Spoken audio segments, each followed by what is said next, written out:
Dr. Wong's right on the money. Amy Solway has Alport syndrome. One was a scientist. She gotta know we had something on her. Why agree to a blood test? Probably because she thought she could fool us by giving right after dialysis. But her kidneys are in such bad shape, the dialysis only helped a little. There's something else. Well, Amy's blood has higher than normal levels of calcium and parathyroid hormone. I think she has a condition called renal osteodystrophy. What's that? A disorder that causes severe bone deterioration and eventually death. Almost always seen in people who've been on dialysis at least 5 years. So what's keeping her alive is also killing her. Slowly and painfully. She's in so much excruciating, constant pain that she might consider suicide. Crime Lab says the print on the syringe plunger is Christina's. So that means Christina injected herself with insulin. And Amy Solway definitely brought it to her. Her print's the one on the cylinder. Docket ending 414. People versus Amy Solway. 1 count. Manslaughter in the 2nd degree. I see you've hired a new attorney, Miss Solway. Barry Mordock for the defense, Your Honor. How did your client plead? Not guilty. Bail, Miss Novak? Can we approach?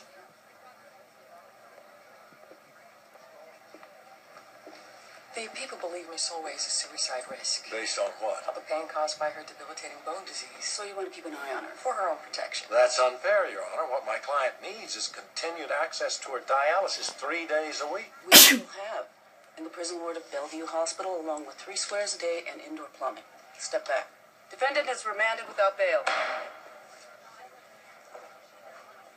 Miss Novak, I believe in the Constitution. I'll bet you do, too. You're reaching, Mr. Mordock. This case is about murder, not free speech. I disagree. So does my client. Your client handed Christina Merritt the weapon she killed herself with. She didn't force Christina to use it.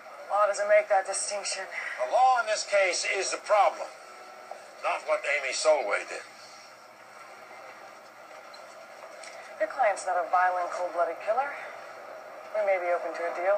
Oh, we're not interested in a deal, Miss Novak. Amy wants her day in court. She does and you do. I represent my client's interests, not my own. Well, then talk to her. Don't let her spend what time she has left in prison. You already locked her up, and for no good reason. I'm sorry, I can't take the chance you're wrong. Then let your Dr. Wong evaluate her. He'll tell you Amy's no more suicidal than you or I.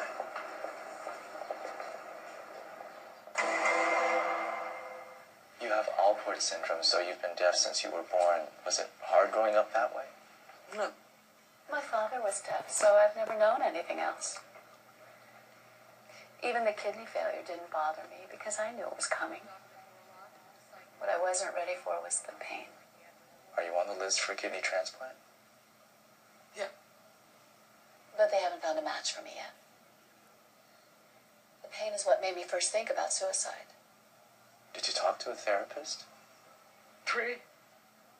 They put me on antidepressants. But I told them that didn't change the fact that I was dying of kidney failure. So I stopped seeing them. And yet you're still here, so you must have found some way to cope.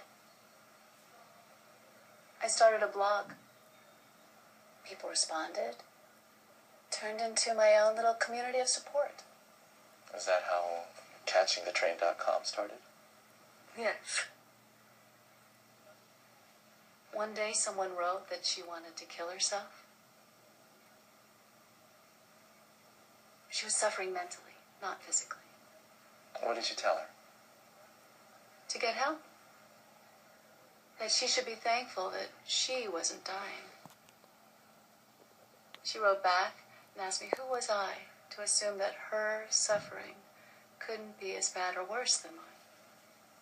Well, how did that make you feel?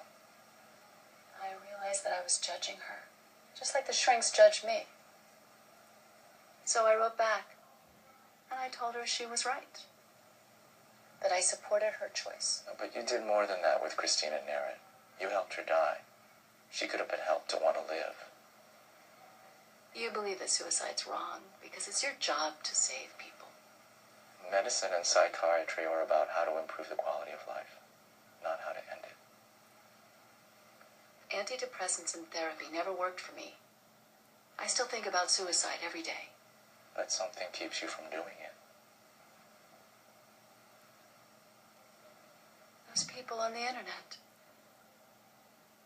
Who'd help them if I'm gone? The irony is that her website gives her a reason to live. Playing God with people's lives, she's like Kevorkian. Come on, Munch, all the stuff you whine about. Don't tell me you haven't once thought about hanging it up. I believe life's worth living. Amen. I don't know. If I had something like Huntington's disease and all I had to look forward to was a long and horrible death, I can't say I wouldn't think about suicide. Murdoch's going to try and stack the jury with people like you. He's going to put the assisted suicide statute on trial. Jury nullifies, precedent set, then the law can be ignored. Which is exactly what Amy wants. The right to take our own lives.